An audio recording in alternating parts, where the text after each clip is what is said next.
Yeah, there's a lot of guaranteed things in the Kirk Cousins sweepstakes. First of all, that it's going to be very, very high stakes.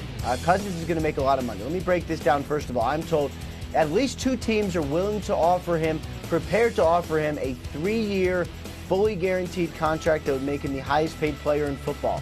At least one other team is willing to almost go there, which is to say nearly fully guaranteed, but you don't have to front the money up front. You don't have to fully fund it.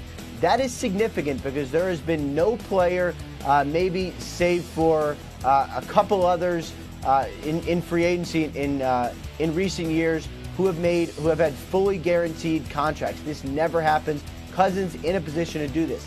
The Minnesota Vikings, Mike, have been a front runner, considered to be a front runner throughout the entire process. That continues at this point. Cousins is expected to take at least one visit. He doesn't want to end up being Brock Osweiler. The likelihood is that the Vikings get a visit. We'll see when it's finalized, but that is the likelihood right now. And Ian, those other teams that are in this, and we've talked about the Jets, we've talked about the Denver Broncos, they're watching us, they're listening to us, and they're saying, are you guys sure about that Vikings being the lead front runner here for Kirk Cousins' storyline? Because they start to get a little bit worried when they hear these things. But despite all of that chatter, they are going to, as they say on the Twitters, Patrick, shoot their shot. The Jets are going to make a run at this.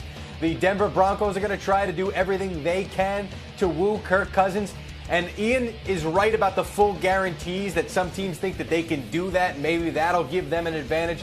There's other ways to get around that. There's something called rolling guarantees. And by that, I mean what Jay Cutler had in his contract for the Bears a couple of years ago, where once you get to a certain year, then the trigger for next year, the full guarantee kicks in. So you don't have to front all that money as if you would if you fully guaranteed it at signing. But there's a way to get those triggers to basically fully guarantee it, but work around having to put all that money in reserve right away.